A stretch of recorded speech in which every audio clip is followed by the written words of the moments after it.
তো hello guys, সবাই কেমন আছো? আর আজকে তোমাদের ঘুরে দেখাবো মরিশাসের একটা কাপড়ের মার্কেট। আর এই যে দেখো, এটা গাড়ির উপরে একটা ব্যাগের দোকান।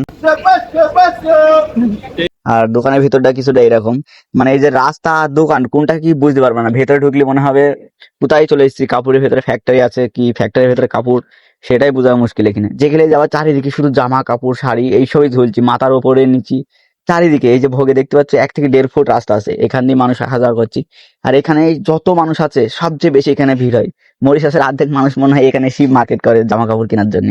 তো আমরা দুজন আসলাম একটু ঘুরি ঘুরি বেড়াই। আমরা এখানে এসেছিলাম কিছু জামা কাপড় নেবো বলে, তো ভেবেছিলাম এখানে সুপার মার্কেট থেকে হয়তো দাম কম হবে।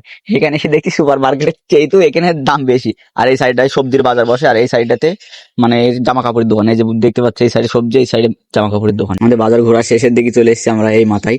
তো এখানে ঢুকলে কিছু নাহলে 2-3 কিলোমিটার এরকম ঘুরে ঘুরে বেড়াতে হবে, তারপর তুমি বাড়ির দিকে আসতে পারো। এখানে এত বড় মার্কেট এটা। আর এখানে এই যে দেখতে পাচ্ছ এক একটা জামার 500-600 টাকা করে দাম, এখানে সুপার মার্কেটের চাইতেও বেশি।